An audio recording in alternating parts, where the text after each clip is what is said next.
The most bitter thing is not having an enemy point a gun at your head, but being pushed straight to your death by your closest brother. Dante just said, "I don't love you," with a completely straight face. But when he saw his wife was missing, he went mad and stormed straight into the enemy's lair. But the most heart-stopping plot twist here is Matteo. He betrayed his boss and locked the female protagonist in the basement, not for money, but because his enemy was holding his daughter hostage. A move that left both sides utterly devastated. Before collapsing from the bullet, Matteo only managed to utter one last word. "Tell Dante I am weaker than him." Oof. A feeling of despair washes over you when you realize that in this criminal world the price of love is too high. His verbal dismissal was engineered to inflict severe psychological trauma. "You are free to go, little saint, but make no mistake, this was never an affair of the heart." The subject, Dante Salvatore, weaponized his silence. For 11 months, Elena Bellini occupied the role of a spouse in name only. She became hypervigilant to the threat in his stillness, the pacing of his rosary, and his profound emotional detachment. In his environment, hope was a maladaptive trait. An ultimatum was issued, a 2-minute window for departure. Within 2 hours, the city would become a hostile zone.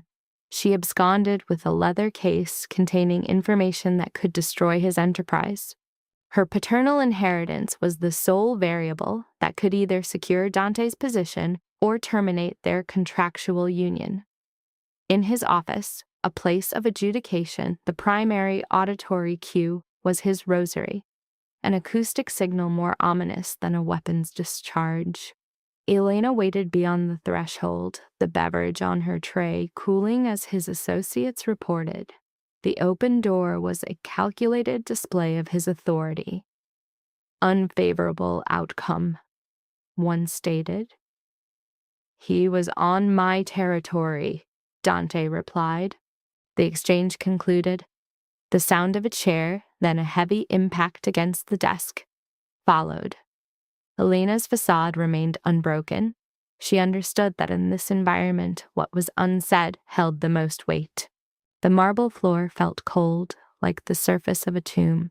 The hum of generators from below created a persistent, low-frequency threat signal.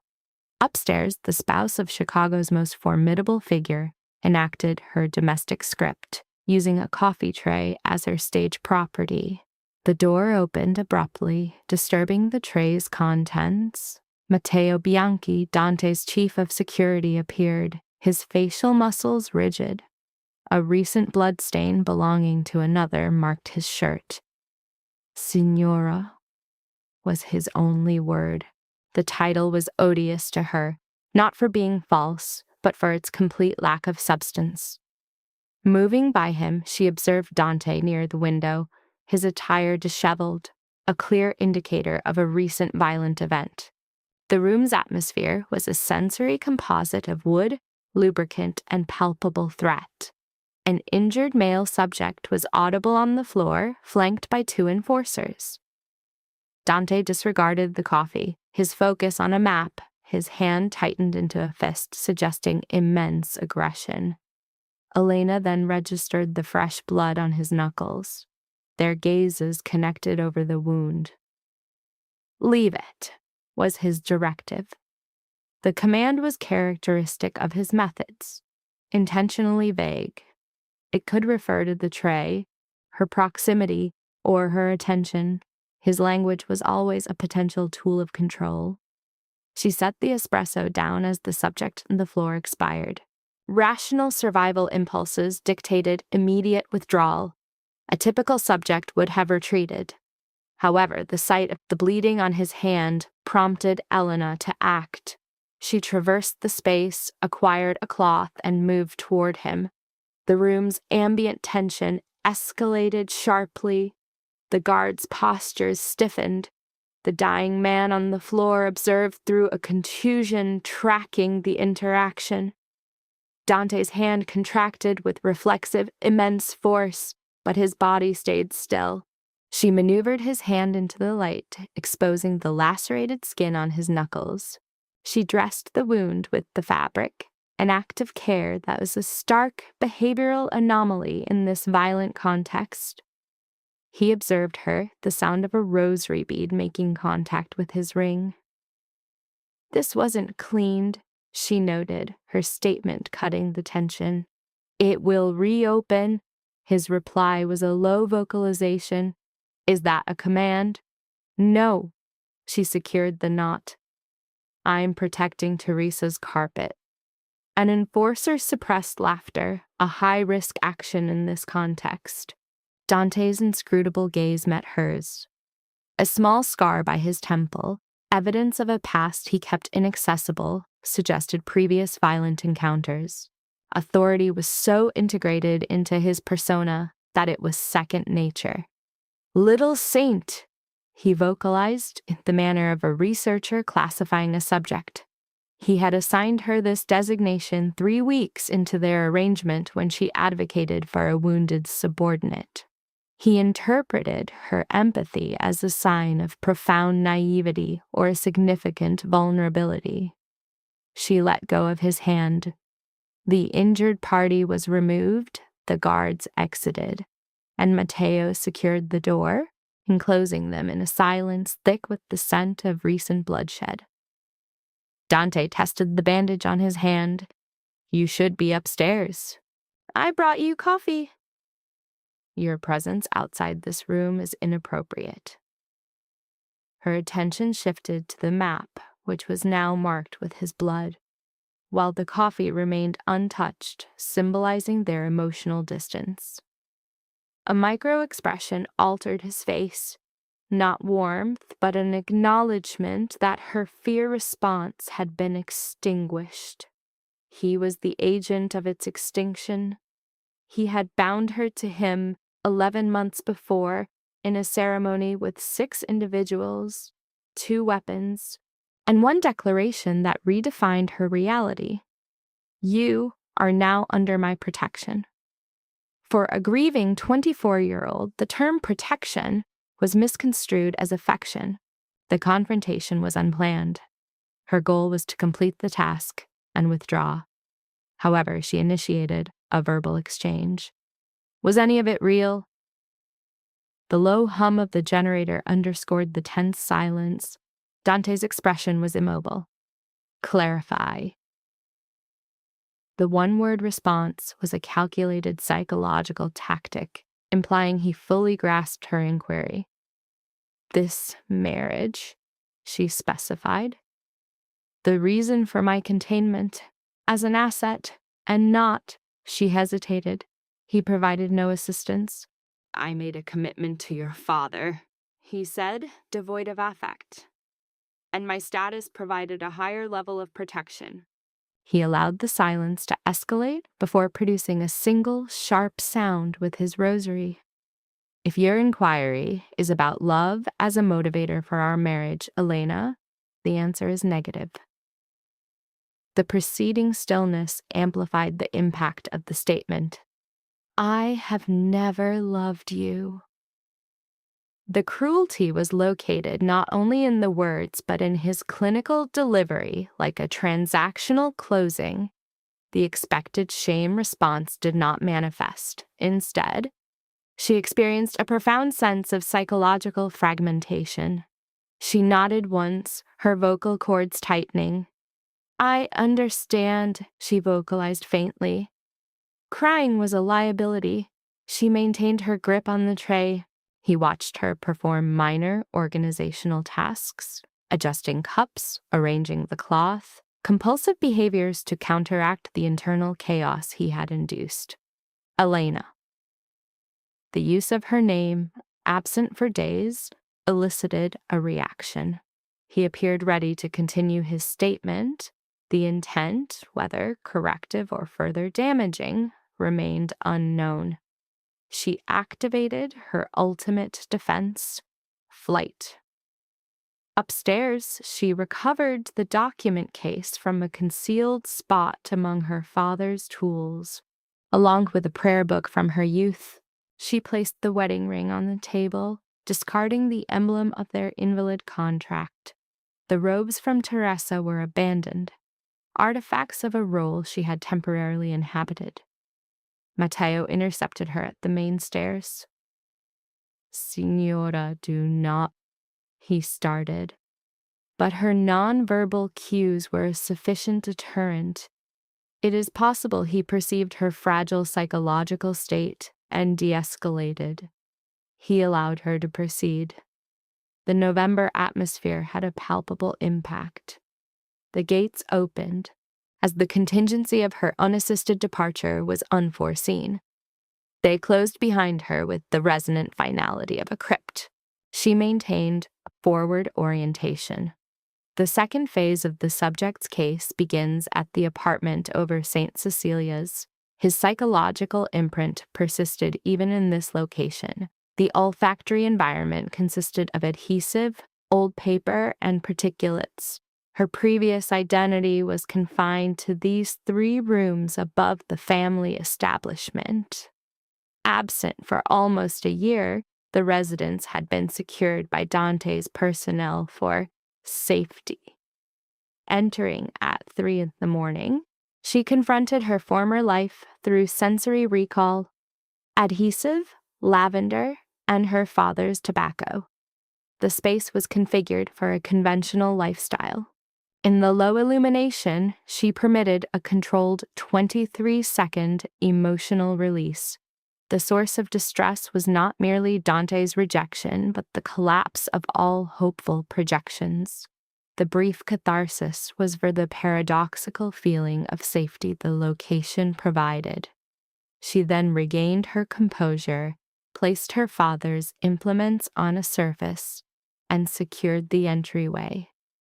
At 8 a.m., there was a knock. She defensively acquired a letter opener. The visitor was Paolo Greco. His gaze shifted from the improvised weapon to her face, followed by an exhalation. His physical build suggested high-level security enforcement. He was flanked by 2 associates. Dr. Mia Ferraro was positioned behind them with her equipment. "Buongiorno," Paolo stated. "An assessment of you as well would be inaccurate, and I maintain factual accuracy before midday." Elena exhibited no movement. He presented a bag. "Teresa sent provisions, coffee to manage affect, and protein for me, as I am also now confined to this location." Mia's expression indicated familiarity with his performative communication style. "This is not elective. It is a repercussion." A minimal smile formed on Elena's face. Paolo registered it as a successful engagement. "Affirmative. Contact is established." "Declare your objective," she instructed. His smile disappeared, his expression becoming a fixed, unnerving mask. "You breached Salvatore's security perimeter without authorization, which now makes you a high-value target for all hostile entities." Is that Dante's stated rationale? "These are the orders from the Chicago operation." His eyes scanned her immediate environment. "Will you grant access, or will you attempt to incapacitate us one by one, exploiting my cardiovascular limitations?" All logical indicators suggested securing the door. She stepped away. Their entry protocol was that of individuals who do not wait for consent. Paolo placed the bag down, assessing the kitchen. "A deficit in caloric resources," he noted with dramatic distress. "What is the basis for this opposition, ma'am?" "A struggle that manifests only in darkness." "I understand."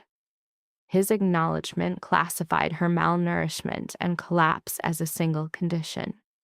A strategic regression.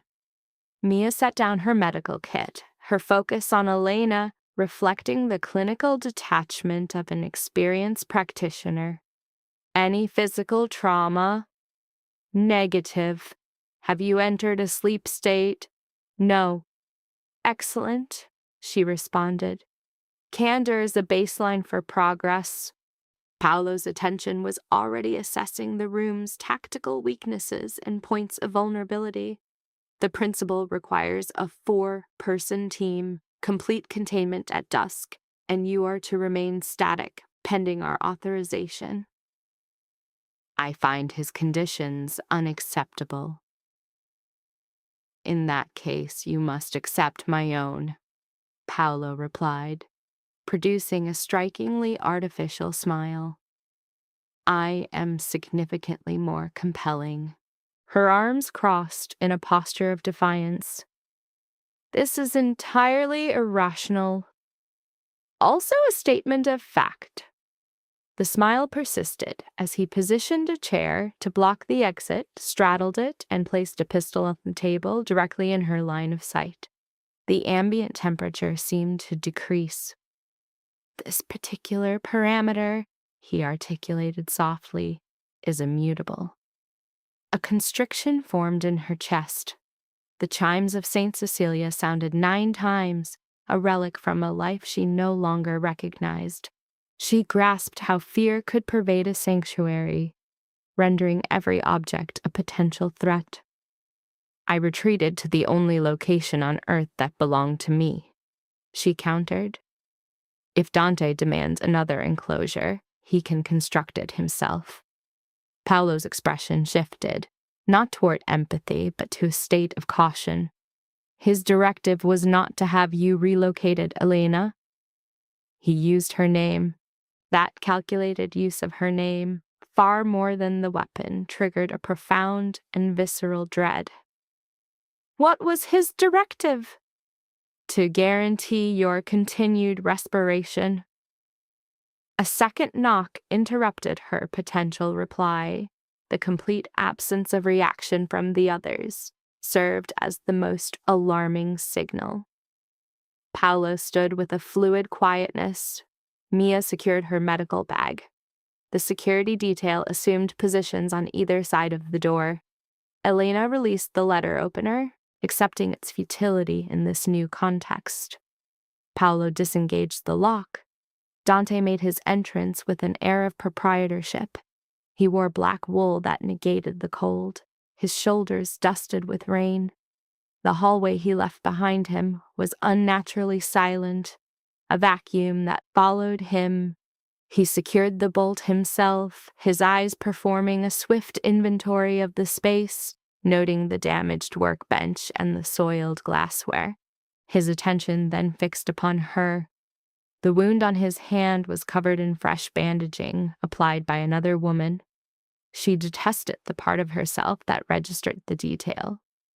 You are not secure in this location, he pronounced, dispensing with greetings. How predictable. My security was also compromised with you. His focus lowered to her bare hand, to the faint mark where her wedding band had been. The parameters have been altered. It felt precisely the same. The silence that followed was a tangible, oppressive force in the room.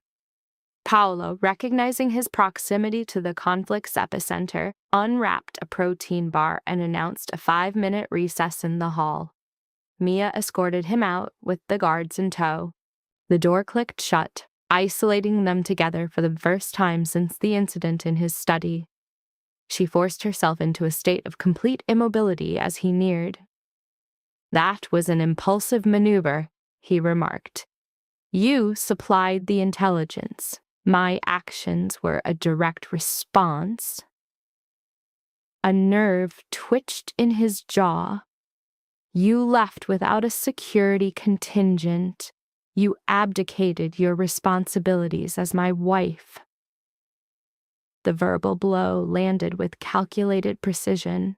A brief flicker of genuine injury crossed his face. A small victory she knew she shouldn't want but did.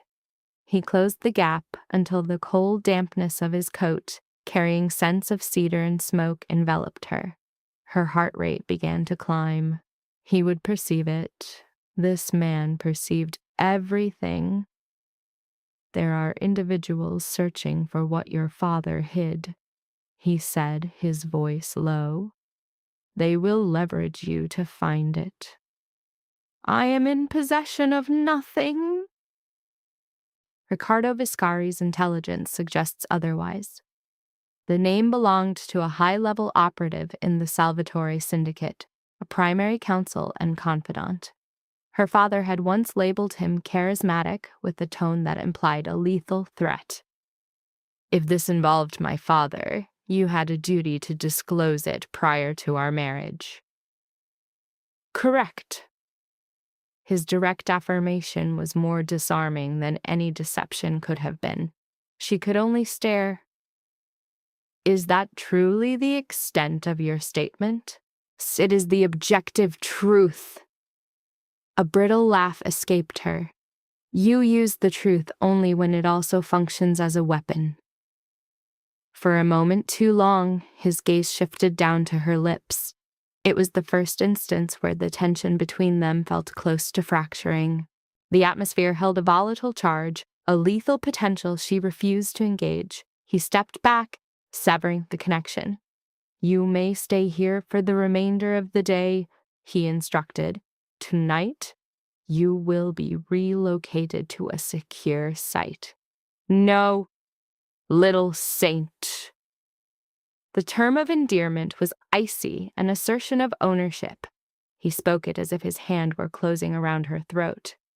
No, she repeated. His gaze fell to the prayer book on her table, a familiar comfort object she had reached for without conscious thought. His expression was a perfect blank. He moved to the window, pulled back the curtain to survey the street, then let it fall. You are permitted to resent me from a more secure position, he declared. I don't resent you. And that was the core of the issue, a confession suspended in the silence for both of them to acknowledge. When he turned to her again, his composure had been refined into something purely threatening. She should have rescinded the statement. Instead, she stayed immobile, her hands trembling, letting him observe the full scope of her psychological unraveling. He offered no further comment. It was not required. After he left, Paolo reappeared with 3 more nutrition bars and a look of theatrical exhaustion. Well, he exhaled, his eyes moving from her to the now closed door. That level of tension could be classified as a physical exertion. Her motor control failed, and she sank into a chair. By midday, armed personnel controlled the corridor, and a black vehicle was positioned on the street. Dante's power structure had been grafted onto her former existence. She had returned to her home only to find it was already hostile territory. Chapter 3. The Archives. He was certain of the exact documents that were gone. By that afternoon, the apartment was no longer a personal space but a containment unit with a view. She retreated into her work as an act of defiance. The exacting process of paper conservation demanded a concentration that displaced the feeling of being trapped. The workshop below was dormant, undisturbed. A thin film of dust covered the oak work surfaces like a pall. The presses stood like silent guards against the wall. Her father's magnifier was still aimed at the main table, its glass fogged from disuse. When she activated it, the warm illumination summoned a ghost of their quiet, shared work. She secured her apron, a worn blue artifact with a stained pocket that was her work attire. Footsteps from the corridor above marked a constant, rhythmic patrol. The distinction between protection and surveillance is exceptionally fine, defined solely by individual perception. Beneath the light, her prayer book was open. It had belonged to her mother, then became hers after her father's own faith had fractured. Its leather edges were worn smooth. 2 years before, she had repaired its damaged spine while her father watched. His face an enigma then and a deeper one now. The manner in which Dante had regarded the book made it feel like a puzzle he had once failed to solve. That notion had been a persistent, intrusive thought. She began her examination at the binding. Restoration is a field of methodical analysis. Paper will show its trauma if given enough time. She laid the book flat, slid a narrow tool beneath the more recent end paper, and registered an instant discrepancy. This was not degradation from age, but from an external force. The coverboard felt structurally unsound. She stopped, remembering her father's warnings about impatience. Hidden items are often ruined by hasty hands. Applying a damp cloth to the adhesive seam, she let it dissolve, lifting the edge just enough to see a shallow channel carved into the board. It was vacant. Her heart felt as if it had stopped beating. An object had been secreted inside it. Something narrow and foldable, likely a document. The downstairs bell rang. The jolt was so acute she pressed a nail into the page. Muttering a curse, she covered the book with the linen cloth and walked to the landing. Paolo was in the entrance hall below, balancing 2 coffees with a look of melodramatic torment. "I come bearing tribute," he announced. "One black to match the void in your spirit and one sweetened. Because even martyrs have blood sugar. Don't you have a legitimate task?" "Therein lies the confusion. Your containment is my task." He held up a paper bag. "And no, I avoided the pastries. Mia says if I persist in consuming my feelings, my mandible will lose all definition." "Mia's astute. I concede the point," Paolo says, hand over his heart. "Please lower your volume. This fixation is already eroding my self-concept." He mounts the stairs as if they are his property. Personal space is a fluid concept among Dante's people. He inspects my workshop, then emits a low whistle. "This area always smells of old paper and absolution." "It's binder's paste," I counter. "It inspires guilt for transgressions you have yet to commit." That assumes the capacity for restraint. "Unfortunate." He deposits the cups and leans over to inspect the prayer book. "So, this is the object of inquiry." My expression becomes rigid. "Inquiry from whom?" He physically flinches. "Listen, I am simply the delivery system." "Be a discreet one." "For those who have been ordered to maintain their distance." He was referring to Dante. An abrupt thermal shift grips the space, the temperature plunging by an estimated 20 degrees. Before the sensory shock settles, the bell sounds again, and all levity vanishes from Paolo's expression. He moves past her rapidly, his hand instinctively seeking the firearm concealed in his jacket. "Do not move," he orders, a command she immediately disregards. From the stairs, she watches Matteo grant Dante entry. The Don traverses the area silently, his coat seeming to absorb the shadows as his eyes catalog every item: the tools, the shelves, Paolo's cooling coffee, and the veiled book. "It is an act of possession," she articulates, the analysis escaping her. "The way you enter a room having already decided its outcome." Paolo makes a choked sound. Dante signals for his silence. "Uncover it." A potent impulse to refuse surges through her, but she suppresses it, drawing back the fabric. He positions himself beside her, his nearness a palpable force. The heat from his body contends with the room's chill. A black rosary is wound about his wrist, a stark contrast to his skin. A soft click is audible. Her cognition flags the sound as a signifier of imminent, severe danger. "I found a cavity within the binding," she reports. "It is empty. You were the last to access the spine 2 years ago." "That is correct." "Who else was granted access?" "My father." "And me." "A limited list." Dante examines the open volume, then his gaze meets hers. "Are you absolutely certain?" She pivots to confront him, the question a slight against her expertise. "This is my entire life's work." His demeanor does not alter. I am cognizant of that. His words are atypical. It is not a challenge, but a more unsettling affirmation of her competence.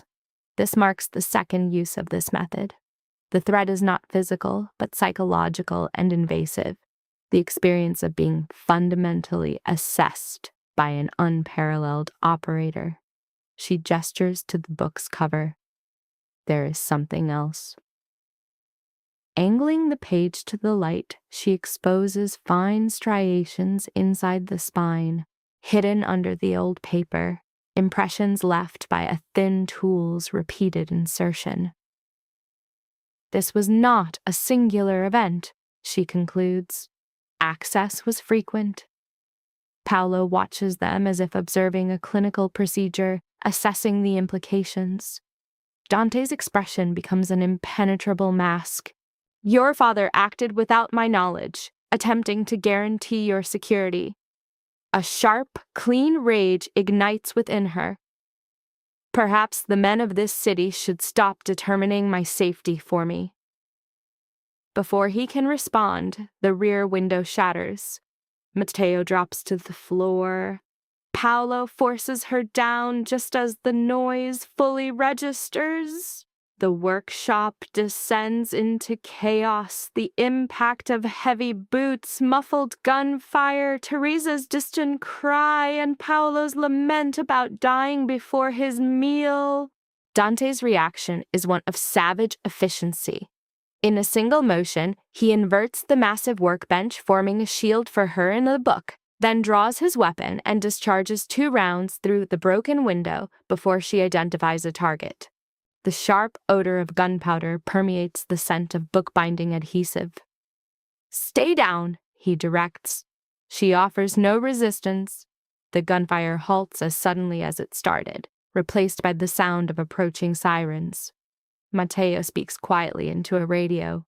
Near her ear, Paolo whispers, "If I die before Mia accepts my invitation, I will haunt all of you."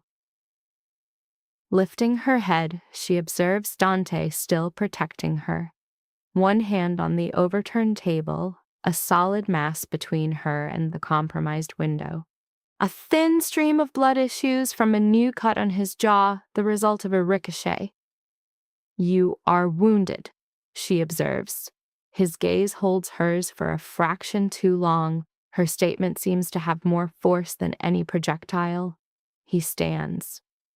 "They located the book too easily," he states to Matteo. "We have an informant within the organization." The concept solidifies. Betrayal.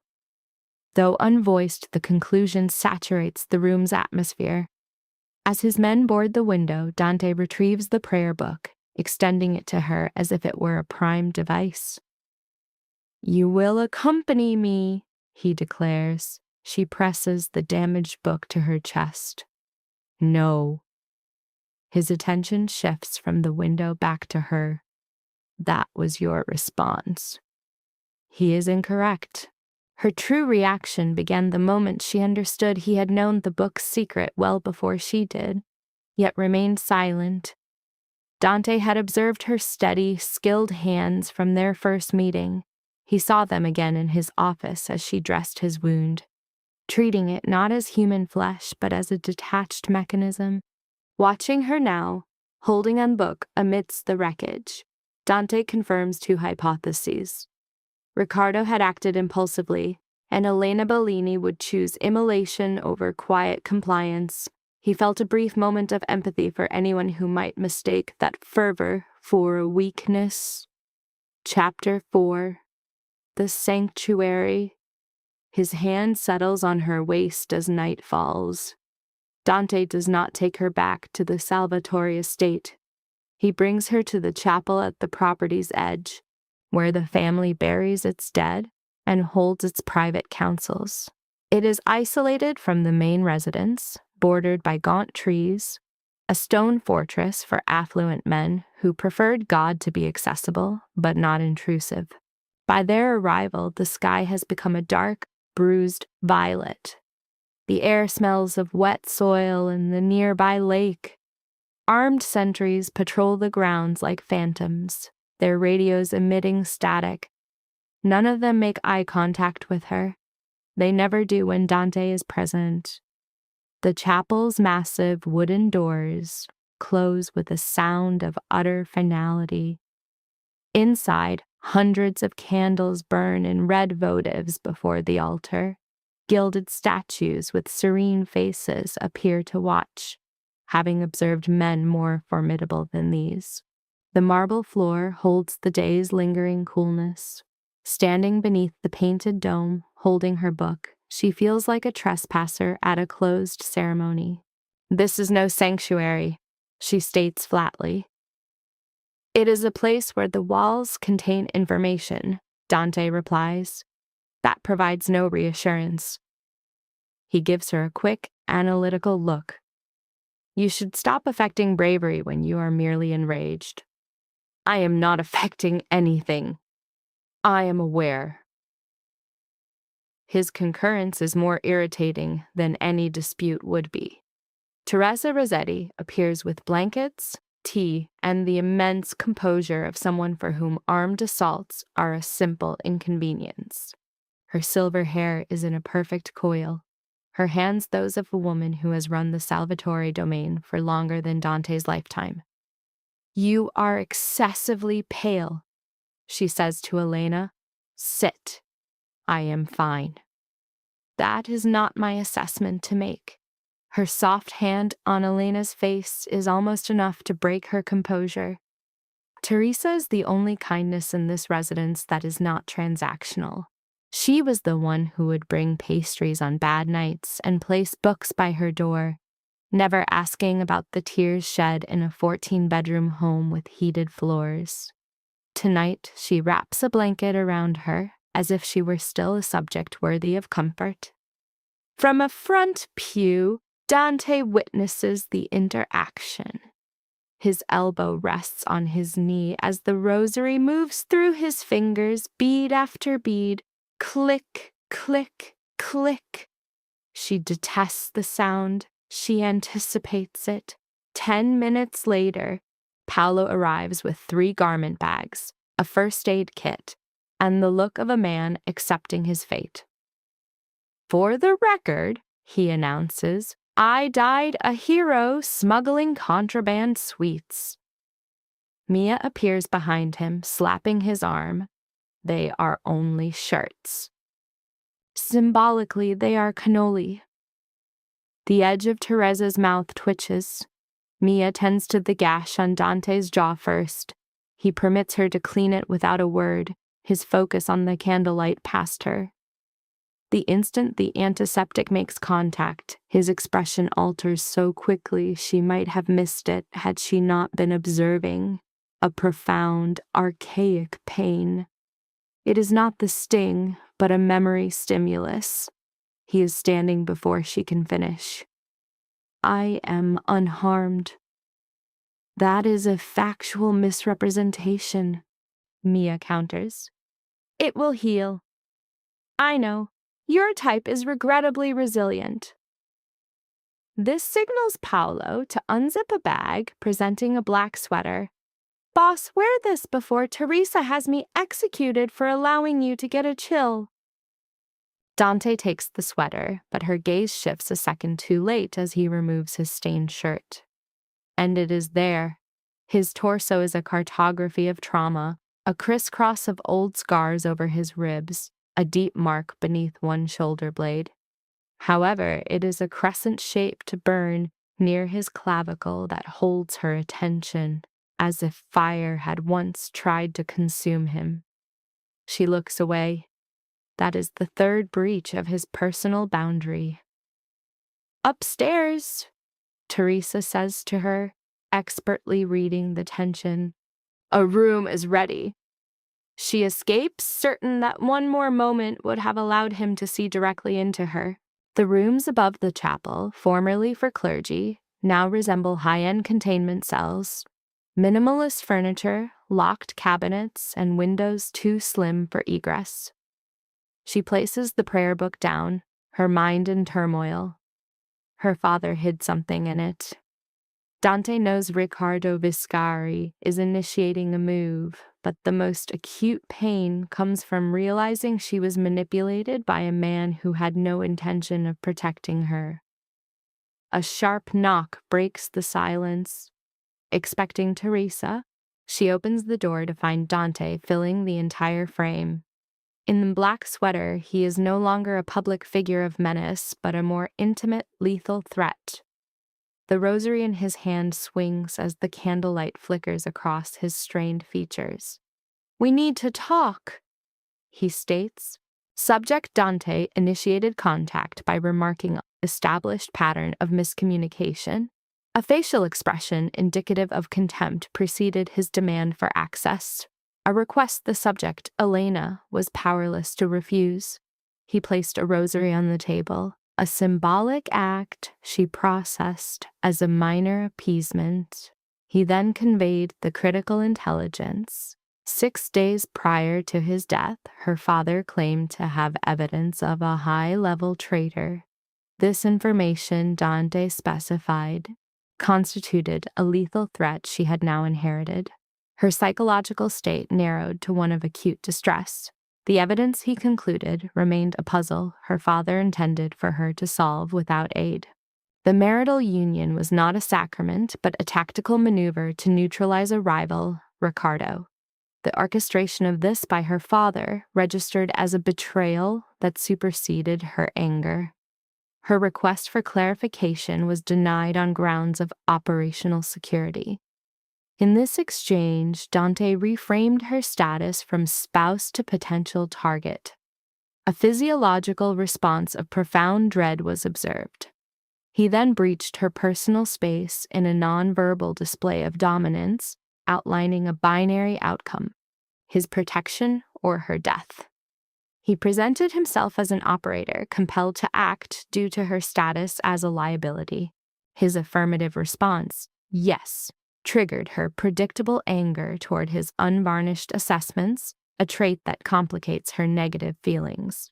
Before this emotional response could escalate, olfactory and auditory stimuli, the smell of combustion, and the sound of fire were introduced. Instantly, Dante's persona shifted from strategist to a primal state of threat assessment. The sound of sirens commenced as he secured her wrist, then her torso. With the vocalization, "Go!" he propelled them toward an egress as a cloud of dense black smoke advanced on their position. Within the church, an ignited candle had spread to a tapestry. During the ensuing chaos, the subject lost her footing on the stairs.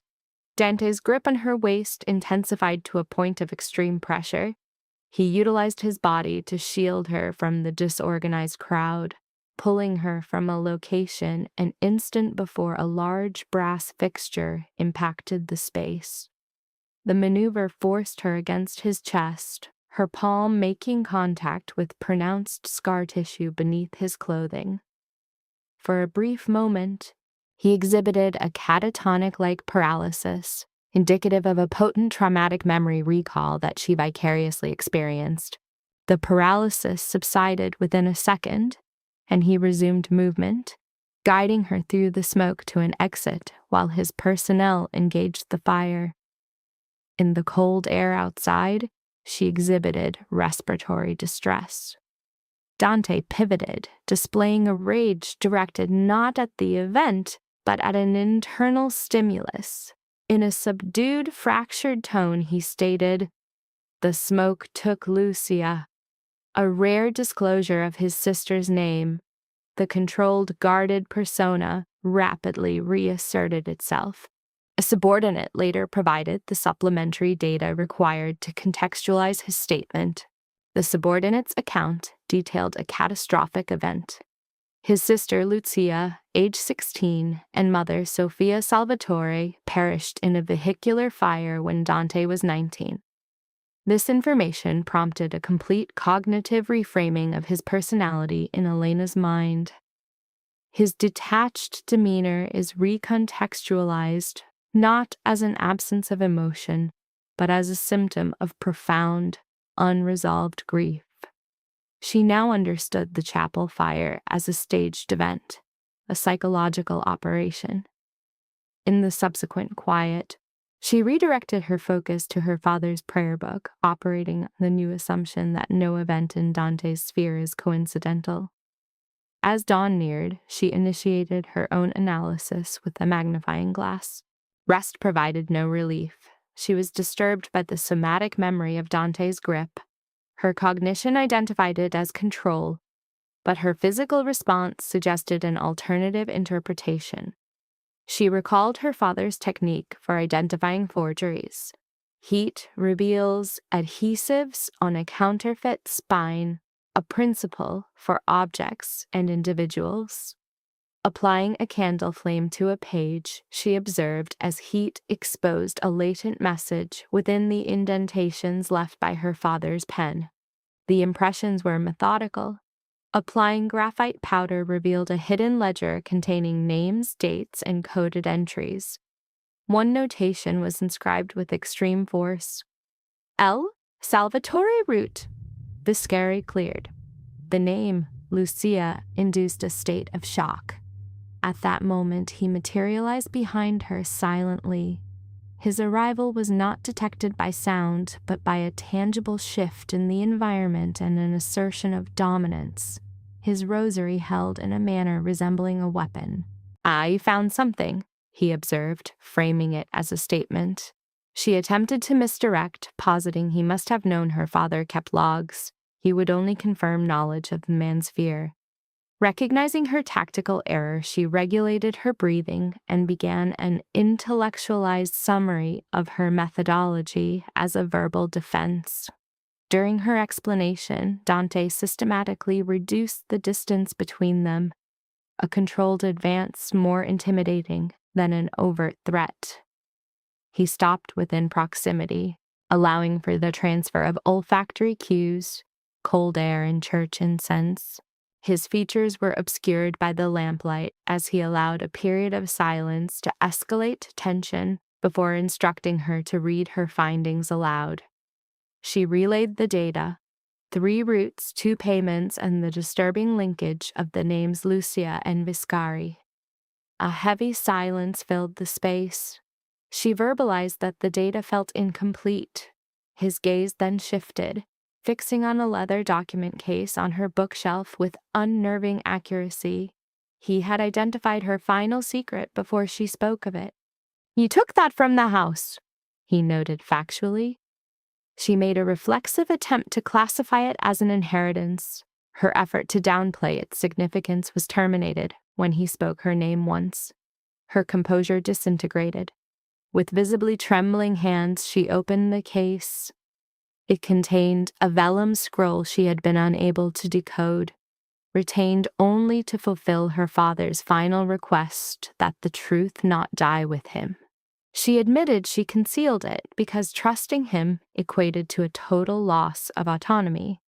The scroll remained between them, the focal point of their dynamic. A muscle in his jaw tensed. He accused her of concealing a weapon, asserting that ignorance of its function was not a valid defense. When she challenged his own reliability, a tic manifested near his eye. He would not take the scroll, compelling her to perform a clear act of submission by placing it on the table. It was a ledger, inscribed in ecclesiastical Latin. As Dante translated, his pace decelerated, as if crushed by the weight of the information. Ricardo authorized the Joliet passage. He translated, the words having the impact of physical blows. "For Lucia," she processed aloud. "For the car." The full scope of the conspiracy became clear, and she collapsed into a chair, overwhelmed by her father's betrayal, her own commodification, and the sterile nature of her marriage contract. She had been a tactical pawn. She confronted Dante, demanding to know if he had been aware. His no was immediate and credible, which only amplified her distress. His attention then shifted to the fire-damaged book. "You repaired this." "I did," she affirmed. using it to highlight their ideological divide. You believe violence is the sole organizing principle of the world. He met her eyes, his voice low. And you believe compassion can change an object's intrinsic nature. The atmosphere became charged with a volatile intimacy. A sharp knock at the door broke the tension. Mateo entered, his demeanor strictly professional. A breach. 2 unmarked vehicles, East Gate. Camera feed was down for 10 minutes prior. Dante's expression became rigid. "It was an inside job," she stated. With that deduction, Mateo's assessment of me visibly shifted, displaying a mixture of respect and a rapid re-evaluation of the threat matrix. "Correct," he confirmed, "and not from the lower echelons." Dante handed him the document. "Secure this deep vault." Before Mateo could comply, I interjected a single word. "No." The utterance suspended the actions of both men. "Without that," I explained, "it is your testimony against my father's reputation." I rose, my heart rate accelerating. "First, we make a copy." Disbelief registered on Mateo's face. Dante's voice was frigid. "You have 60 seconds." The challenge was issued. The antique vellum was fragile, but my hands operated with practiced efficiency. I placed the artifact beneath glass and overlaid a transparency. An intense light source enhanced the ink's visibility as I transcribed the columns in reverse order. A counter-surveillance method taught by my father that renders a copy unreadable at a cursory glance. As I concluded, Paolo entered abruptly, carrying 3 phones and a pastry, exhibiting high agitation. "Good news," he announced. "I found the camera's blind spot. Bad news. The mole has clearance. Security threat is now critical." His eyes scanned the scene, the document, Mateo's imposing figure, myself, Dante, and he paused. "Ah," he noted. "The emotional threat level is also critical." Even Mateo almost smiled. Paolo stared at his pastry as if seeking a solution. This is likely why I cope with romantic failures by baking. "Mia didn't make that," Mateo stated flatly. Paolo clutched the pastry defensively. An involuntary laugh escaped me, releasing the accumulated stress. Dante registered the sound. His eyes met mine, and for a micro-expression, the rigid control over his features eased. The moment was instantly terminated by the sound of gunfire from Mateo's radio. The atmosphere chilled. Dante was already in motion. "She is to have an escort at all times." Mateo nodded once and exited. Paolo's manic energy dissipated. "Boss?" "I know." Dante's gaze returned to me, no longer cold but incandescent with a lethal, focused rage. "We have a traitor," he said, "and now we have the proof." A novel fear response manifested on Dante Salvatore's face, the specific dread triggered by an endogenous threat. A memory surfaced of Incident 6, the underpass. Despite his own trauma, his fixation had been on my preservation. We evacuated before nightfall. The assault was a demonstration of Ricardo's operational range. By 1800 hours, the chapel induced feelings of confinement. By 1900, Mateo had executed 2 convoy deviations. By 2000 hours, all subjects had abandoned emotional suppression. I was seated in an armored vehicle, a religious text in my lap, a fraudulent ledger on my person, observing Chicago deconstruct into aqueous light. A sequence of bridges and industrial structures passed, the river appearing as a dark fissure below. Mateo operated our vehicle, with Paolo's vehicle following, Mia's presence a rejection of the designated victim role. "Secure yourselves." Dante's voice broke the silence. My focus shifted to him beside me, a hand braced on the doorframe, his attention fixed on the side mirror. He was dressed in charcoal wool, his ties silk incongruous with his clerical persona. The lack of overt armament suggested the concealment of at least 3 weapons. The sole sound was the quiet contact of rosary beads against his ring. It is good. His abnormal stillness should have been reassuring. Instead, it provoked a compulsive need to fracture that control, to analyze the mechanics beneath. A degree of apprehension would be appropriate, I noted. I am apprehensive. That statement registers as a tactical update, not an emotion. A muscle articulated in his jaw. Little Saint, verbalizing my present cognitions would cause Mateo to drive us into the river. From his position, Mateo stated, the assessment is accurate. Such an anomaly from him produced an involuntary laugh, briefly overriding my anxiety. The sound captured Dante's attention. His expression was inert, but his gaze remained. Another unclassifiable micro-expression. We moved under a freight bridge, into a forest of concrete supports. The environmental shift was palpable before the stimulus was identified. Ahead, Mateo's posture tensed. Dante's hand clamped my knee, less a comforting gesture than a stabilizing maneuver. Down! He commanded. The primary vehicle was struck first, a cacophony of metal stress and glass failure. Mateo vocalized a curse, manipulating the wheel and forcing me against Dante's mass. Small arms fire commenced, the rhythm indicative of a coordinated attack. He pinned me to the floor as a second volley impacted, shielding me with his body. The atmosphere became saturated with cordite and aerosolized glass. A man yelled in Russian, confirming professional operatives. "Remain static," Dante ordered from above. The command was superfluous. I was immobilized, yet his directive added a psychological pressure. The rear window ceased to exist. Mateo was already engaging through the compromised windshield. The vehicle's frame absorbed another impact. Dante placed a pistol in my hand. My response was catatonic. "It is loaded," he confirmed. "Employ it only if your egress point is breached. I am aware." His non-judgmental tone was a form of trust I found aberrant. In a singular, efficient motion, he exited the vehicle, a figure moving through the assault with practiced lethality.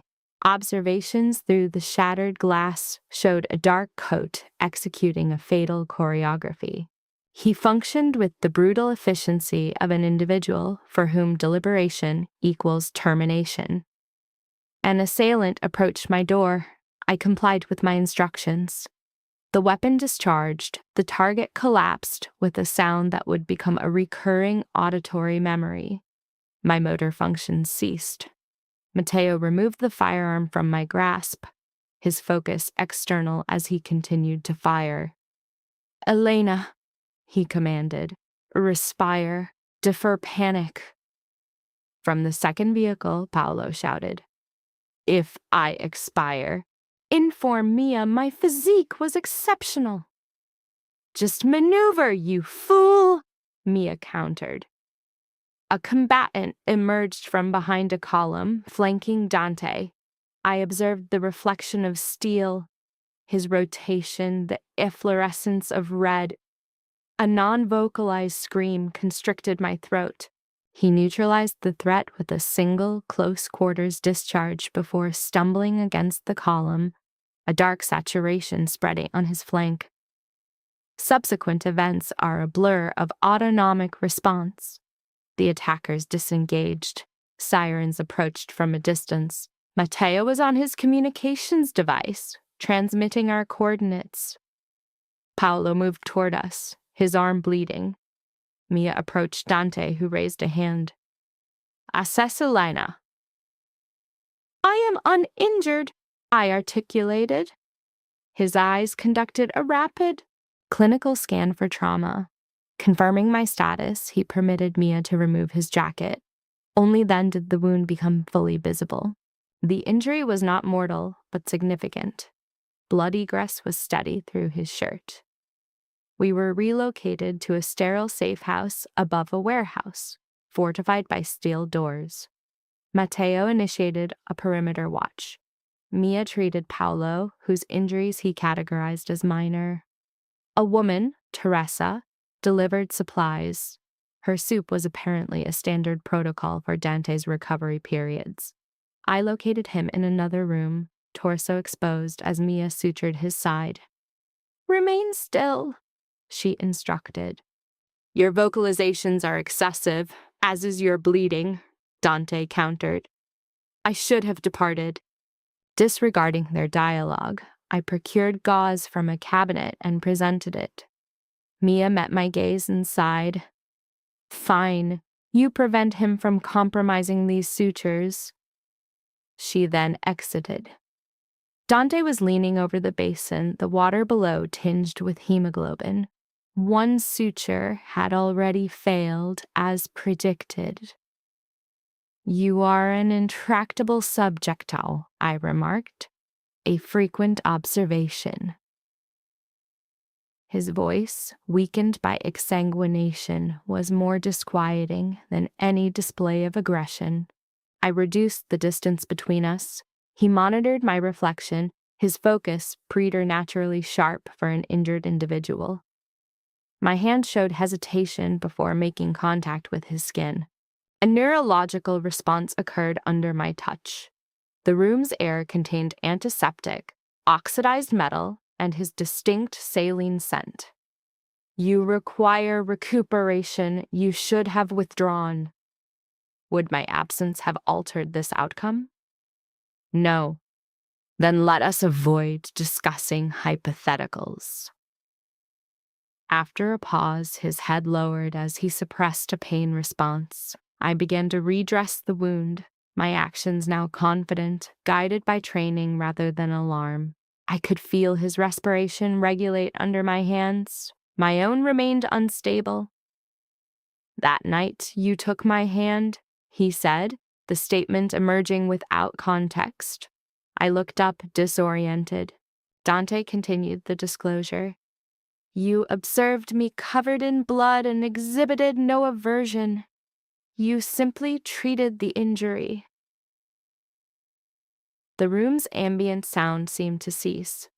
I whispered that his risk-taking was irrational, but the words were likely unprocessed.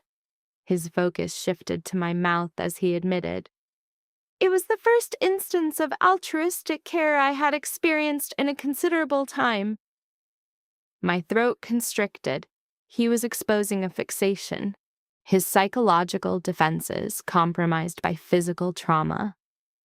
My hand trembled as I secured the dressing. He registered it, predictably.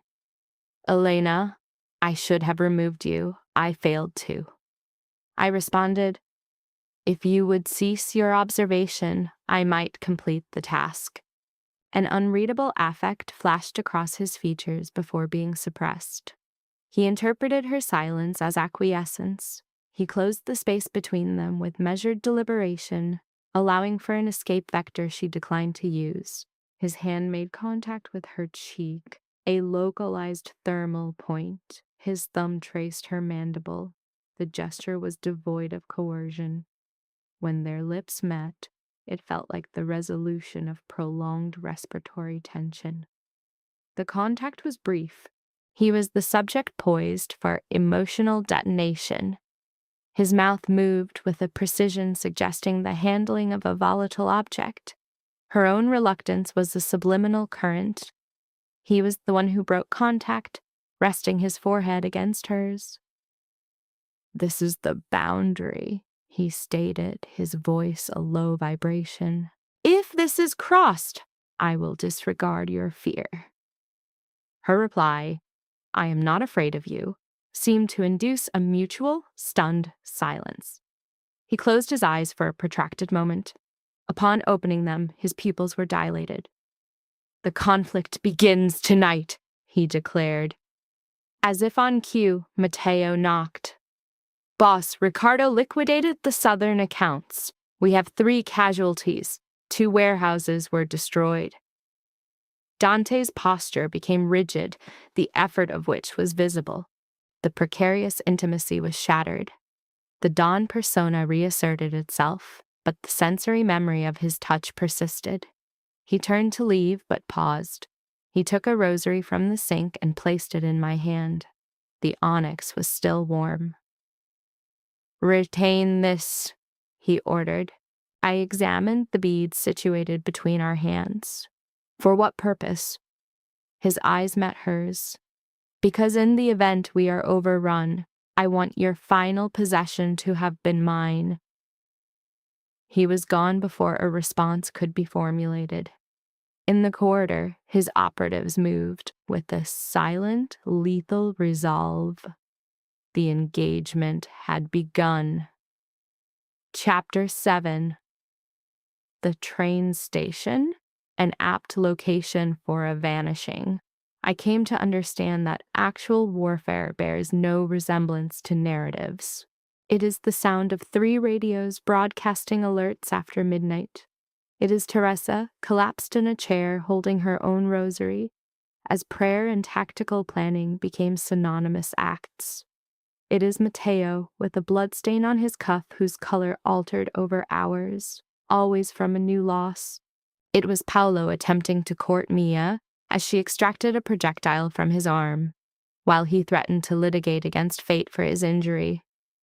It was myself in the kitchen at 4 a.m, preparing coffee and feigning deafness to the casualty reports from the adjacent room. By the 3rd day, Dante was no longer a person. He was a manifestation of pure will patrolling the corridors, sustained only by command authority. He refused sustenance. He only issued directives. Any physical contact between us was incidental, yet these incidents began to feel engineered. The onyx beads he gave me remained a constant presence in my coat pocket. The subject utilized a rationalization that the ritual calmed her hands to obscure a more complex anxiety. On the 4th night of observation, a projectile meant for Matteo struck Paolo. The incident occurred at the loading dock, initiated by a deceptive transport vehicle breaching the main gate. Responding to the auditory stimuli of gunfire, the subject exhibited a preternatural swiftness. Upon her arrival at the scene, Mia was already applying pressure to Paolo's wound as he engaged in a final, histrionic display. Inform my mother, he articulated. I was a legend. You are viable, Mia corrected. For now. Hemorrhaging was visible between her fingers. He shifted his gaze to the subject. Ah, Signora, impeccable timing. Should a kidney be compromised, it must be recorded as a sacrifice to high art. Matteo, weapon still raised, noted, You have a stated aversion to art. Paolo's demeanor shifted. I appreciate currency with profound sentimental value. At this point, the somatic manifestation of his trauma became acute. The subject knelt, administering pressure as instructed by Mia. Paolo initiated physical contact, his grip a focal point of pain that seemed to ground her in the chaotic environment. You are not permitted to expire, she stated with command. His bravado receded into a raw state. Not preceding my dinner engagement with Mia. Mia's head rose sharply. Paolo emitted a soft sound. Observe, hope. He was transported upstairs, still breathing. The biohazard from his wound remained under her nails for the rest of the day. That evening, Mia located her on a service staircase in a state of deep psychological exhaustion, Paolo's blood still marking her footwear. An escape vector remains open, Mia informed her. The subject was non-responsive. Mia presented a passport and a rail ticket. My premarital name, Bellini. Dante is not aware, she stated rapidly. Teresa is complicit, Matteo will transport you to Union Station pretexting a supply acquisition. An eastbound train is scheduled for 9:40. I have a resource in Philadelphia. Beyond that, you are autonomous. The subject experienced acute dyspnea. You are facilitating my extraction. I am presenting an option while one is still available to you. From below, the sound of a closing door was followed by radio static. In an adjacent room, Dante gave a directive in Italian that produced immediate compliance from 3 men. Mia spoke close to her. Elena, understand this. He would use his last breath to protect you. That is not synonymous with allowing you a life outside this compound. The subject examined passport. Bellini, a former identity not yet fully discarded. And Paolo? She inquired. His prognosis is positive, assuming I retain my professional hostility. The statement bordered on humor. Mia's expression changed. You are not a prisoner here. Do you comprehend? To remain is an active decision. It cannot be justified solely because he provides a distraction from the cost of this existence. By 9:30, she was positioned at the station platform. Matteo stood 6 feet distant, his civilian clothing unable to mask his state of hypervigilance. He had made no inquiries. His silence was confirmation. This was not a sanctioned act of mercy by Dante. Matteo's conditioning as a soldier was too ingrained to simulate such an operation. The environment presented olfactory stimuli of diesel, wet concrete, and food items degrading under heat lamps. Family units were present. A child in a yellow coat held a toy animal. To these individuals, she was anonymous. This context should have produced a feeling of liberation. Instead, she experienced depersonalization, as if viewing her own life from a remove. Her bag held her father's instruments, a religious text, the ledger, and a sealed envelope she had possessed for months, aware of its message. It contained a letter of acceptance for a fellowship at the Vatican Conservation School in Rome. This represented her primary life goal prior to Dante. Before her marriage became a security arrangement, before she habituated to the psychological comfort of confinement, she opened it at that moment. Admission, accommodations, a start date, a future of quiet archives and natural light contrasted with steel doors and armed personnel. She read the document, folded it with precision, and tore it into quarters. The act was not a rejection of the dream of Rome, but of the person who held it, a version of herself who defined victory as merely escaping a threat. Riccardo would retain the names. Dante would continue his conflict. Paolo would remain wounded upstairs. Her entire future existence would be a clinical analysis of this choice. Was the return a manifestation of extreme courage or of profound cowardice in expensive footwear? The train's light bisected the darkness. Matteo stepped out from the shadows.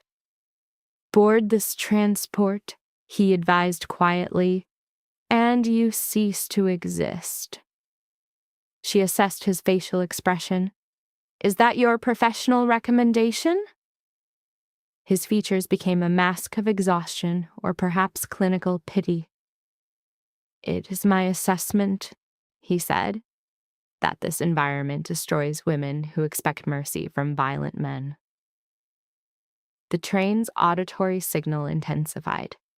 The sound should have been her catalyst. Instead, her hand moved to her coat, locating the rosary Dante had provided after the assault.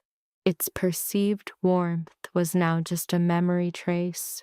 However, her skin retained a psychosomatic memory of each bead, a phantom tactile sensation. It was a sufficient stimulus. She turned away from the train. Matteo inhaled sharply. Is your decision final? No, she replied, her voice showing tremors. But I am returning. The consequences of this choice were immediate and profound. The Rome objective was nullified. The Bellini identity was discarded. Any remaining innocence was converted from a state of ignorance to a deliberate act of will, heavier, more tangible. Upon re-entering the warehouse near 10:30, Teresa observed her expression and initiated an embrace. The contact lasted a count of 3 before she disengaged. Prolonged contact would have resulted in a complete emotional collapse. Dante occupied his command center, a tableau of maps, monitors, and silent subordinates. She made her entrance. His gaze processed the bag, the destroyed ticket in her hand, and then met hers. There was no emotional affect, no anger, only an oppressive stillness. "You were absent," he stated. "The egress was unsecured, and—" She closed the physical distance between them, focusing the environment onto their dyad. "I returned." A silence followed. Dante's knuckles were white where he gripped a table. He observed his rosary was missing from its hook. She possessed it. His eyes moved to her pocket, a micro-expression of comprehension before he gestured toward the maps. Good. That was the full extent of it. In front of his entire command structure, a single, monosyllabic reinforcement. But as she exited, his gaze tracked her, a proxy for a physical touch he disallowed himself. He had provided an escape vector. She had rejected it. This leads the case file to Chapter 8, the service elevator. Her new escort took them to the wrong level. However, the truly critical error 2 days later was of her own making. She operated under the delusion that her return had secured her unconditional access, a fatal arrogance disguised as pragmatism. A state of war, however, has no tolerance for such cognitive distortions. Dante had already relocated the ledger's copy twice. The original was in a vault accessible only to him and Matteo. Ricardo's units began probing the perimeter, initiating contact at the southern docks and western road to analyze response patterns. They set minor fires to time municipal services, identifying vulnerabilities and monitoring for unencrypted law enforcement channels. Each hour produced new data, a new hypothesis, another name converted from a person to a data point. The subject felt an impulse to act, but an impulse is not a strategy. Around noon, Matteo materialized in her workspace. "The prayer manuscript needs restoration," he said with a flat affect. "The boss requires it tonight." She did not question why Dante sent an intermediary. She failed to register that Matteo was not carrying a radio. She had forgotten the clinical axiom that in a conflict, the most silent operative is the most dangerous. She accepted the folder, placed the rosary in her pocket, and escorted him to the service lift. The doors shut with the resonance of a falling blade. She observed his hand at the control panel. He selected B3. The archives were located on B2. She experienced a single acute cardiac event. A variable was profoundly wrong. His hand did not move from the controls. Her perception of reality narrowed. He required no weapon. The betrayal was a cold, psychological state, expressed by his refusal to make eye contact. "Why?" she asked, her voice a thin signal against the mechanical noise. "My daughter," he stated. The words were inert. Matteo never referenced family. For subjects like him, emotional attachments are liabilities to be suppressed. "Ricardo has her." "He acquired her 3 weeks ago." He spoke with no discernible emotion, as if reciting a narrative memorized under extreme duress. He transmitted photographs initially, then a digit from one of her security details, as a proof of capability. The elevator continued its descent. "The routes. You supplied them?" she whispered. "I engineered delays. I left access points unsecured. I failed to act on signals I was designated to receive. And Lucia? For the first time, he met her gaze. His face was a map of regret, the effective ruin of a man. I was not on site for that event, he said. But I have the report. This is Ricardo's standard procedure against fathers. It has been for years. The doors opened onto concrete and low light. Hired contractors, not professional soldiers, were waiting. They wore inexpensive coats, gloved hands. One subject lunged. She drove her father's sharpened instrument through the dorsum of his hand before he made contact. He vocalized pain. A second subject struck her, causing a momentary loss of consciousness. Mateo swore, stabilizing her as she collapsed. "No marks on the face," he ordered. He specified she be presentable. She rotated her head and expectorated a spray of blood onto his boot. His eyes spasmed shut for an instant. "I am owed more than this." "Affirmative." She managed to articulate. They removed her. The secondary location was a decommissioned freezer, abandoned due to a shift in the river. It smelled of fungal growth and decay. The ceiling was populated with rusted meat hooks. Her confinement cell was a steel enclosure, a psychologically cruel echo of a greenhouse, featuring only a floor drain and a light that stripped the room of color. A period of 1 hour passed. Ricardo entered, moving with the fluid economy of a predator. His silver hair and tailored coat were immaculate. A subject who delegated violence. She accessed a memory of him displaying sycophantic behavior toward Dante at Salvatore's table.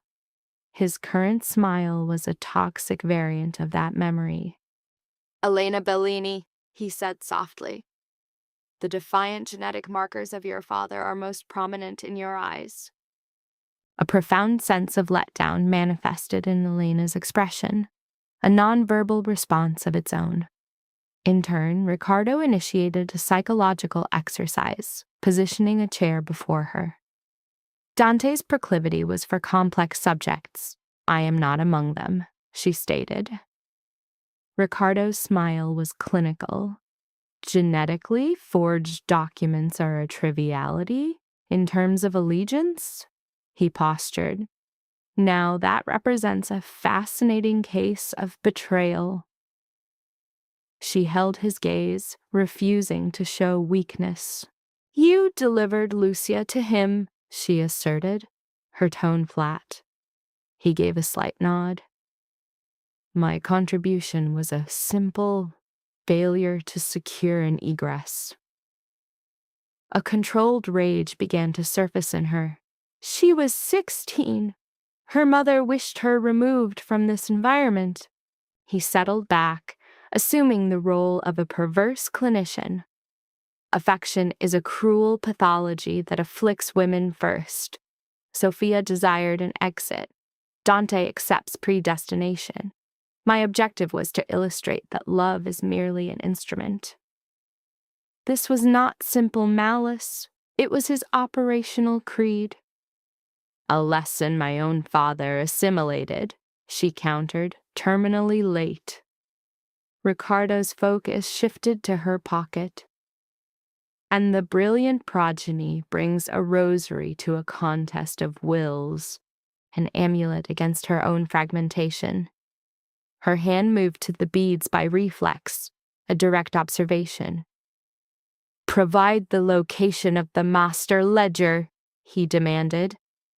Her response was a complete withdrawal into silence. He emitted a performative exhalation. "Your father archived data in antique texts, valuing paper over individuals. He was not incorrect. Humans can be deconstructed." As Ricardo turned to leave, Mateo appeared in the doorway. Their eyes met, and for an instant, Mateo's regulated composure showed a fissure, insufficient for reconciliation, but enough to reveal a subject undone by grief. Ensure he does not make contact with Teresa, she instructed. The statement registered, and she observed his involuntary recoil. When the door closed, she began an environmental assessment. The chair, a drain, the light, a corroded pipe, and by the wall the brittle residue of old floral wrapping. Paper. A smile formed on her lacerated lip. Her previous occupation had ingrained 3 principles. Thermal energy dissolves adhesives, moisture compromises cardboard, and men chronically underestimate perceived fragility. Removing a strip from her garment, she saturated it with condensation from the pipe, then addressed the electrical panel with a hairpin and a small blade from her shoe. If Dante's arrival was imminent, she required a delay. If not, she would need a low-probability intervention. For Dante, Matteo's absence was a psychological amputation. The looped surveillance and Elena's empty workshop confirmed the event, but not the motive. Betrayal has its own topography. Discovering the train ticket, his fist impacted the wall. She had returned for him, a fact compounding his sense of failure. Observing her rosary absent from its place induced a state of hyper-focus that transcended panic. Its removal signified a fear level, requiring a transitional object linked to him. Chapter 9. The Cold Storage. He vocalized her name like a fresh trauma. The light hummed, the pipes dripped, time perception distorted. Her methods lacked finesse, displaying the desperate pragmatism of one conditioned by violent actors, her strategic options depleted. She forced the panel open, shredded the saturated cloth, and inserted the material into the circuitry until it produced a debilitating electrical flash. The initial spark cauterized her knuckle, the next enveloped the room in sensory deprivation. The abrupt silence was profound, succeeded by immediate disarray, vocalizations, the percussion of boots, a sharp profanity. A figure impacted the door, which was obstructed by the chair she had placed. She retreated, the rosary clutched in one hand, her father's blade in the other, a talisman against the enveloping blackness. The door fractured inward. The first entrant was disoriented. She inflicted a laceration to his cheek and evaded his grasp, which only tore her coat. She moved into a corridor of racks, illuminated by red emergency lighting, as alarms activated on the floor above. The alarm, however, was not for her escape. It signaled his arrival. The report of gunshots echoed down the hall. Her physiology registered the stimulus before conscious thought. Dante. She advanced toward the conflict, her survival instinct now paradoxically linked to proximity with him. At an intersection, a hand pulled her sharply against a wall. Matteo. He was bleeding from the shoulder, his respiration labored. Incorrect, Vector, he stated. You are no longer my operational priority. You need to listen. His grip eased. Ricardo acquired my daughter an hour ago. He was a manipulated asset. A trade was a fabrication. The cognitive shift was visible on his face. He was an expendable piece. She observed as he pressed a key card into her hand. West freezer, down this hall. It accesses the ramp. Paolo's unit is in position. And Dante? His focus was distant, directed at the sounds of combat. He engaged Ricardo directly. He went alone. The individual who would exit that room would be psychologically altered. She possessed a viable means of egress, an open route, a vehicle, and sufficient chaos for a clean extraction. Instead, her query was, where? A single, fractured laugh came from Matteo. You genuinely returned for him. I returned with full awareness. He nodded, as if processing a previously incomprehensible psychological framework. He then transferred his firearm to her. 2 paces later, a projectile struck his torso, forcing him back against the wall. The look of pure astonishment was a clinical study in tragedy. She dropped beside him as a reflexive action. He was asphyxiating on his own blood, attempting to vocalize. "My daughter," he managed to articulate. "She made a promise they would find her, but he shook his head. Negative. The window had closed. He repositioned her hand, not for comfort, but to confirm her possession of the key card. She secured her grip. His fingers snagged her sleeve. "Inform Dante." He coughed. "I was the inferior subject." He expired before she could administer a terminal, comforting falsehood. Elena proceeded past the body, understanding that in such chaos, momentum is the only viable strategy. The corridor opened into a bay filled with mist from breached coolant lines. She identified armed subjects in the vapor. One was a known operative, another on Dante's team. Navigating past them, she located Paolo behind a shipping container, his face pale but his tone steady. "Subject has reappeared. Mia owes me $50. My hypothesis was you would inflict injury before displaying grief. You require medical observation." She replied, "I am a doctor now. This is merely field work." He regarded the weapon in her hand with a peculiar mix of approval and extreme apprehension. Nearby, Mia was reloading, a fleeting sign of relief crossing her face at Elena's presence. "You are hemorrhaging." Elena gave a minimal shrug. "Insufficient for a critical event. The probable diagnosis is a concussion." A heavy, percussive impact then began from the office. "Dante." Paolo observed her redirected focus and made an appeal. "No, do not. Your proximity to him will induce a genuine coronary episode in me." She interrupted. "I require the facility schematics." Mia was motionless. Elena spoke rapidly. "I recognize these structures. Church basements, old depots, the design is standardized. If Ricardo is in that location, a ventilation conduit runs adjacent to the freezers." Paolo's entire disposition changed. "I have never found architectural analysis so stimulating." She used chalk to diagram the route on the concrete. Matteo's keycard accessed a service panel at the exact point she had indicated.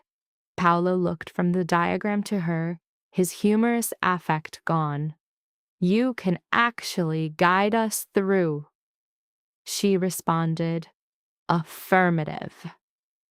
Mia put a hand on her arm, arresting her movement. "If you proceed, you may observe an event that creates permanent psychological trauma."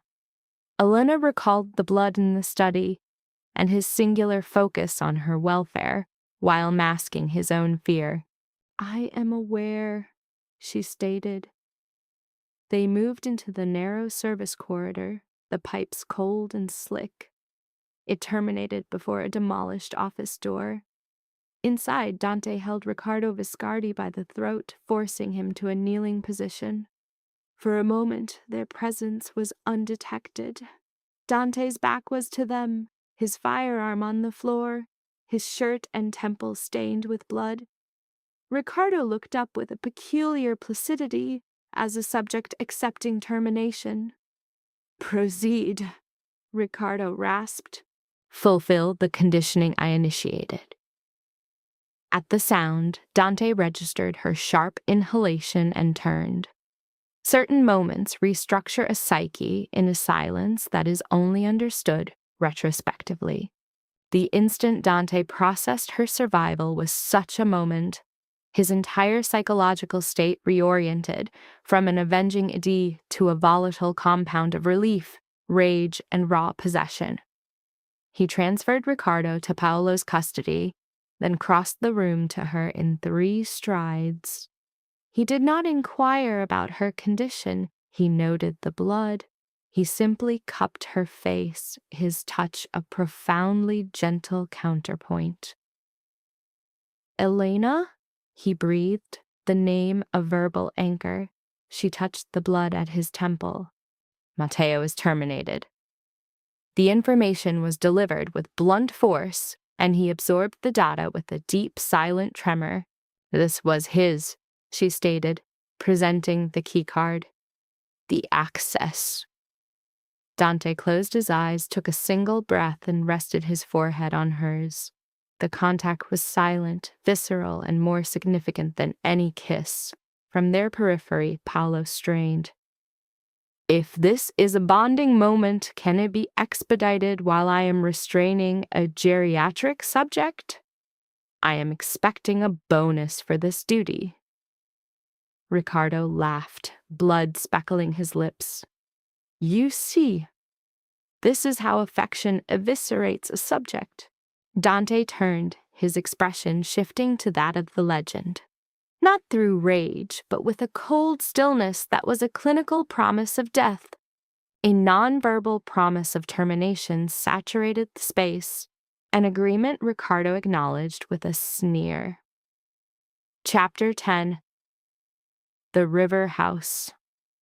The man whose death he had witnessed was a surrogate paternal figure. Ricardo's existence was prolonged by 43 minutes, the interval required for a perimeter check, for Mia to compel a resistant Paolo onto a stretcher, and for Teresa to offer a prayer that registered as an ill omen. This was the time it took for Dante to stand in a freight elevator with Ricardo chained below. In a silence so complete, his respiration seemed to cease. The truce was nullified the instant Ricardo verbally disparaged Matteo's final moments. The patient's initial assessment of causality was flawed.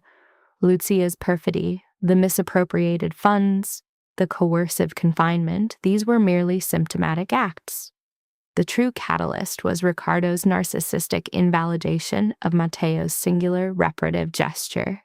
This alone triggered the terminal diagnosis. Dante's pronouncement, "the river house," induced a profound operational silence. The site, a liminal space between urban decay and industrial blight on Salvatore lands, carried a heavy historical and psychological weight. When the patient insisted on attending, Dante exhibited protective control. His statement in the vehicle, "I am putting this to an end," was met with her own declaration of intent, a classic symptom of trauma bonding. He countered, "You have no part in this. He terminated my father, commodified your sister, and orchestrated my abduction," the patient stated, her flat effect masking extreme internal distress. "You will not dictate the parameters of my catharsis." His prolonged gaze before nodding signified a complex acknowledgement of her psychological state. With Dante, diagnostics were always ambiguous. The river house presented a sensory landscape of decomposition and historical trauma. Inside the study, taxidermy specimens served as silent observers to the impending deconstruction. The subject, Ricardo, was physically restrained, while the tools for the session, Matteo's dossier and Dante's sidearm, were laid out on a desk. The objective was not punitive, but evidentiary, the extraction of a complete disclosure. Dante's interrogation method was clinically direct, forgoing extraneous data points to dismantle the subject's psychological defenses. Ricardo's presentation oscillated between grandiose defiance and deceptive compliance. The patient functioned as the session's archivist, cross-referencing his statements with her father's case notes and tracking disclosed financial pathways. In this context, she shed the victim identity, assuming the role of forensic adjudicator. When he denied a Vatican account, she presented a prayer book containing the incriminating pressure imprints from a pen. The pen pressure here is excessive, she observed clinically. My father flagged the transfer because you funneled assets through a church restoration project. No professional restorer uses those pigment code abbreviations. Ricardo's expression betrayed a flicker of narcissistic respect. Carlo's training was effective. Sufficiently so. Their gazes met. Dante's held a possessive pride, a vulnerability Ricardo immediately exploited. There is your pathology, he directed at Dante. It isn't affection. It is recognition.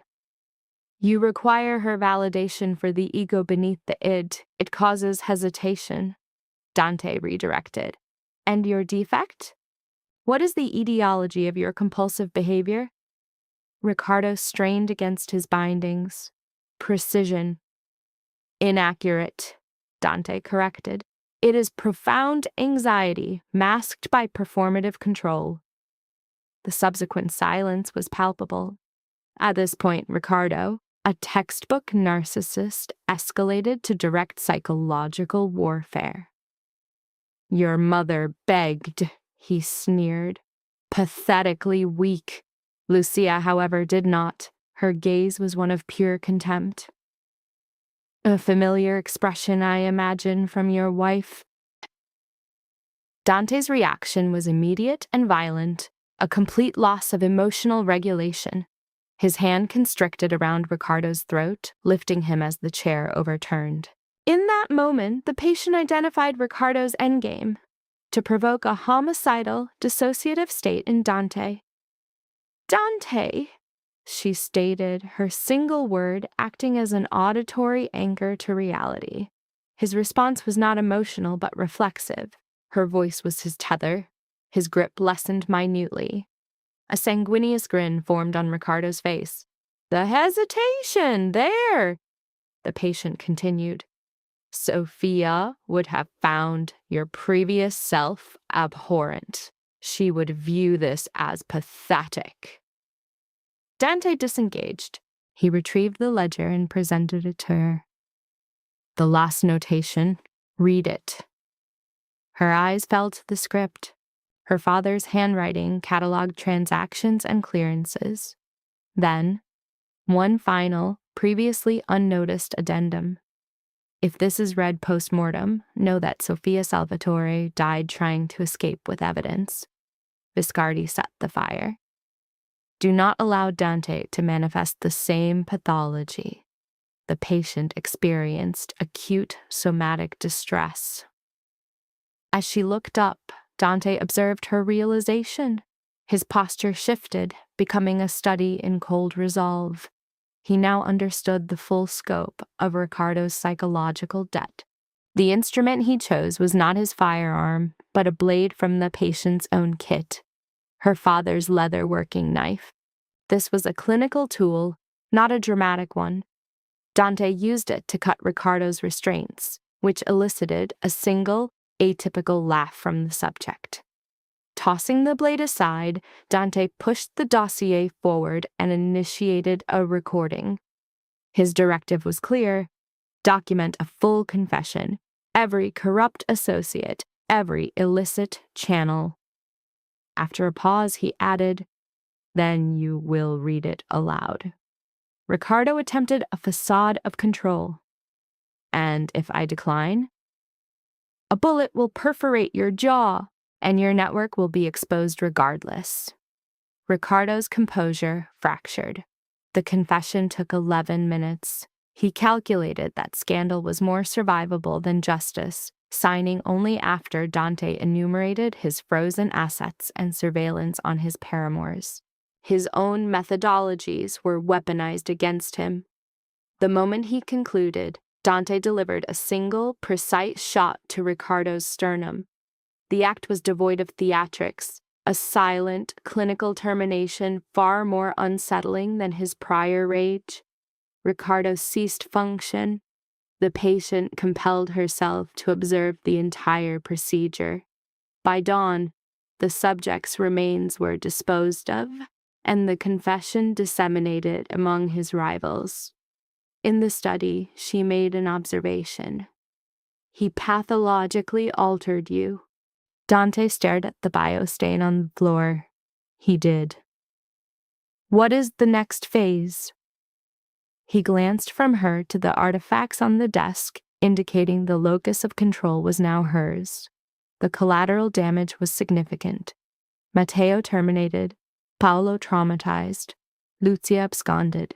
Any delusion of their pre-trauma selves was now extinguished. At dawn, a call confirmed Paolo was conscious. The guilty parties were already turning on one another in a classic prisoner's dilemma scenario. Dante took the call, listened, then exhaled. He surveyed the chaotic environment, met the patient's gaze, and delivered the only relevant clinical summary. It is concluded. Chapter 11. Later, he finally posed the central question. Resolutions are rarely clean. Logistical issues of disposal and financial reconciliation remained. 2 police officials resigned due to health reasons, a euphemism for extreme duress. The media narrative was sanitized, mentioning only fiscal crimes and a fire. Lucia's name was omitted, as was her father's. Dante, however, engaged in memorializing rituals for both. Paolo, for his part, adopted a histrionic coping mechanism, framing his survival as a dramatic burden. I had a near-death experience, he announced weeks later. If Mia remains unresponsive, my persona must become more enigmatic. Mia's response from the stove was a pragmatic eye roll. Begin with your medication, Teresa reinforced this. Cease the performance and ingest your nutrients. This is not a performance. It is my grieving process. The patient experienced a cathartic laugh. This was their system's dysfunctional path toward homeostasis. She had not returned to Dante's private quarters. A state of hypervigilance permeated the household. They operated under an unspoken agreement, with the patient occupying a separate suite. A walnut and steel conservation table he constructed for her, an act she termed despotic, now stood there. He countered that its suede-lined drawers were for her elegant melancholy. They were recalibrating their dynamic through micro-behaviors, his coffee rituals, her tendency toward pressured speech when agitated, her withdrawal when injured, his hand hovering in her proximity, a constant but non-contact presence, her auditory startle response to certain noises, and his uncanny awareness of her nighttime vigils in the garden. The rosary became a shared transitional object, an unspoken symbol of their enmeshment. He would handle it during meetings, its clicking a subtle acoustic echo of their initial traumatic encounter. At other times, it would appear by her lamp, a nonverbal gesture of solidarity before he departed. On a rain-drenched afternoon, the informant, Paolo, presented at the subject's studio with pastries and intelligence. His assessment was that the confections were more reliable. He then disclosed the catalyst. The patient, Dante, had retained a symbolic object, a ring within his private desk. The subject ceased her work on an archival manuscript, displaying acute shock.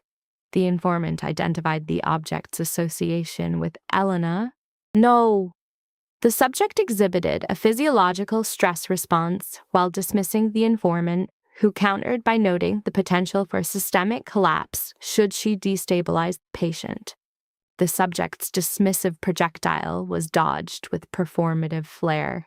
Later, the patient located her mending a fire-damaged prayer book, a symbolic attempt to restore a traumatized artifact. The home's atmosphere was deliberately domestic, a sensory manipulation involving scents of garlic and basil. He initiated contact by offering tea, a nonverbal truce. He acknowledged the informant's visit as a predictable behavior. She confirmed the ring was mentioned, establishing direct eye contact. Post-conflict, the patient's cruelty response was suppressed, replaced by a more rapid, albeit not easier, honesty. She affirmed the statement. He then produced her original wedding band from his person, placing the gold circlet on the table between them.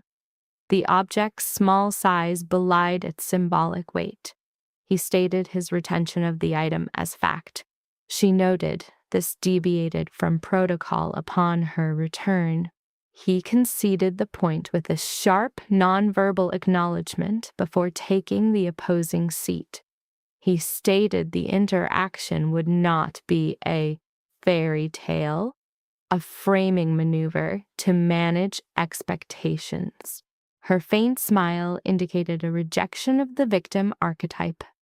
This precipitated a visible shift in his facial musculature, a profound display of affective change. His focus returned to the damaged book. The charred book, a proxy for her own trauma, was being stabilized. The subject differentiated this process from salvation, a higher-order restoration. Stabilization, she clarified, merely arrests decay.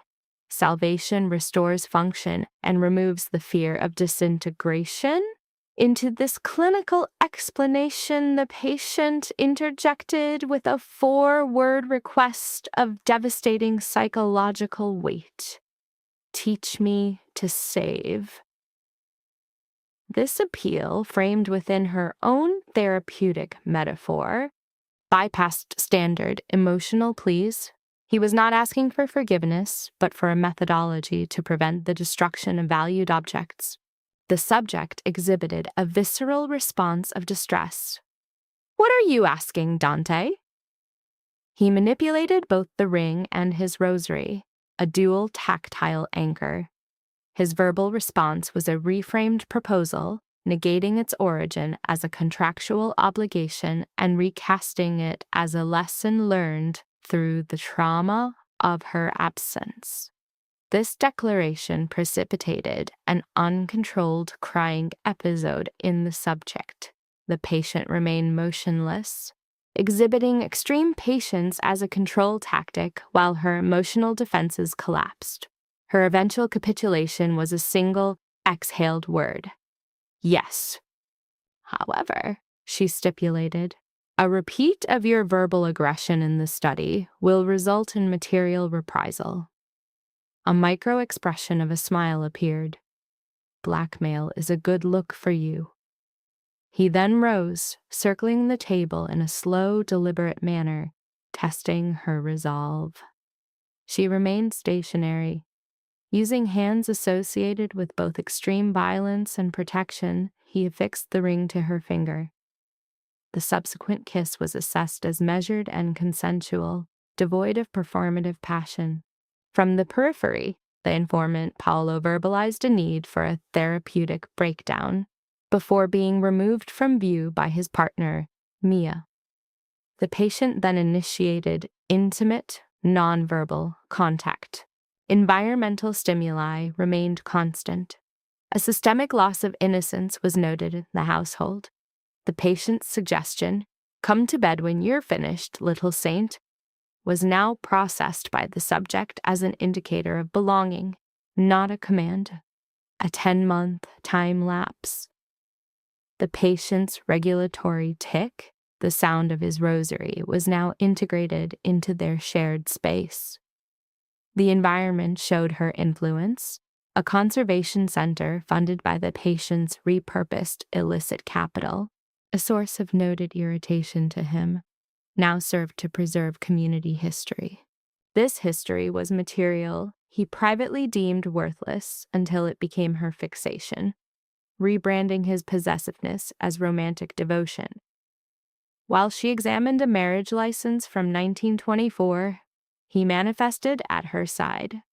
His disheveled state and a fresh abrasion on one knuckle suggested a recent outburst of aggression, likely displaced onto an inanimate object. Upon noticing her observation of the injury, he produced an audible click as his rosary beads made contact with his wedding band. "What did you strike?"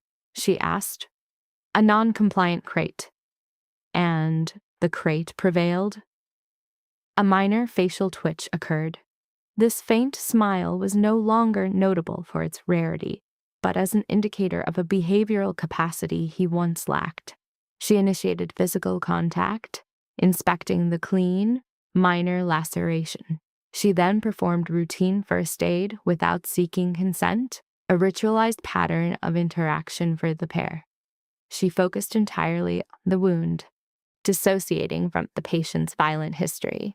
He maintained intense, unbroken visual contact with her throughout the procedure. The sound of children, unaware of potential threats, filtered in from outside. In the adjacent space, Paolo lamented the physical toll of fatherhood, was rebuked by Mia, and Teresa's laugh altered the auditory landscape. As the subject secured the dressing, the patient's hand constricted around hers. "There," she stated, "you will recover." "I am aware." He did not release his grip.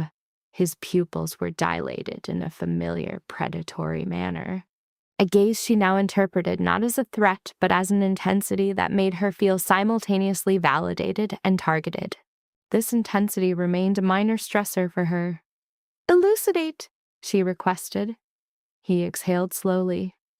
"Are you aware," he commenced, "of the effect you had on my psyche at our initial meeting?" She laughed. "Ensnaring you in a coercive contract?" His thumb monitored the accelerated pulse at her wrist. "No." His tone shifted to clinical seriousness. "In the study," he said, "with fresh blood on my hands and a man expiring on the floor, the normative response is flight. You, however, advanced toward the trauma." She recalled the sensory details and her initial correct assessment that remaining would lead to self-annihilation. "You understood the outcome before I did," she observed. "I understood it before I had a diagnosis for my condition." A smile broke the clinical tone. "Incurable?" "Correct." He maintained his unblinking stare. "In a context where I was only a predator, you classified me as a man. Do you grasp the cost of that reclassification?" Her mind accessed a list of his victims. "It invalidated the delusion of your self-sufficiency," she concluded. A slow smile of affirmation spread across his face. "Yes, my little saint." He spoke the term one last time, saturated with their shared violent history, before pressing his lips to the fresh bandage on his hand. He then produced a rosary, laying the chain on the table to create a demarcation line between them. Black beads on dark wood,